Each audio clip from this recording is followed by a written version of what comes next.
Parlons à présent d'une API qui s'appelle JPA. JPA veut dire Java Persistence API. Persistance, qu'est-ce que ça veut dire que faire de la persistance ou que persister un objet? Ça consiste à dire on va prendre un objet de notre application et on va écrire l'état de cet objet, donc écrire les champs de cet objet dans une base de données, dans une table, éventuellement dans plusieurs tables. Et puis les opérations de persistance vont consister à faire ces écritures et puis bien sûr après à aller faire des lectures, à aller faire des sélections, des mises à jour, des effacements, etc. C'est probablement une des API les plus importantes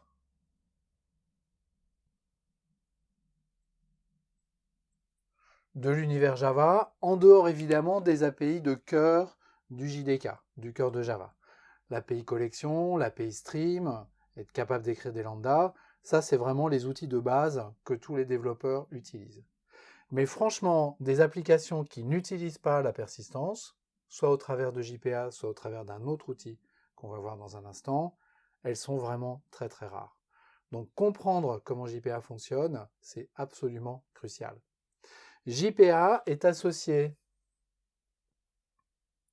à une autre API qui s'appelle Hibernate. Et il suffit de se promener 10 minutes sur les sites qui publient des annonces, que ce soit pour des emplois ou pour des stages, pour se rendre compte qu'Hibernate, c'est vraiment un outil universel dans les applications Java. Le nombre d'applications Java qui n'utilisent pas de près ou de loin Hibernate sont vraiment très rares, et il est très très fréquent quand on travaille en Java d'avoir à poser ses mains sur du code Hibernate. Donc ce qu'on va voir, c'est quelque chose de fondamental pour les applications Java. Techniquement, JPA,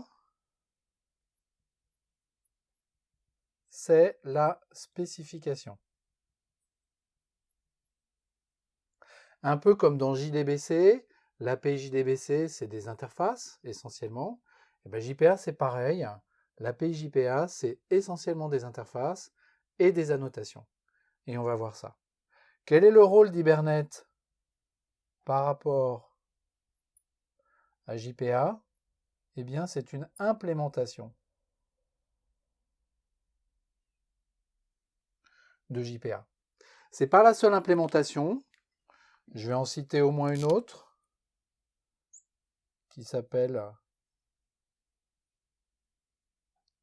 Eclipse Link, qui est également très populaire, qui n'est pas autant populaire qu'Hibernate, mais tout de même, on peut également citer OpenJPA, et puis il y en a quelques autres. Mais c'est vraiment Hibernate qui se taille la part du lion au niveau des implémentations disponibles. Donc on va voir ce que c'est que JPA au travers des spécifications, et on verra comment est-ce qu'on peut utiliser Hibernate, notamment dans des exercices, pour implémenter cette spécification en particulier.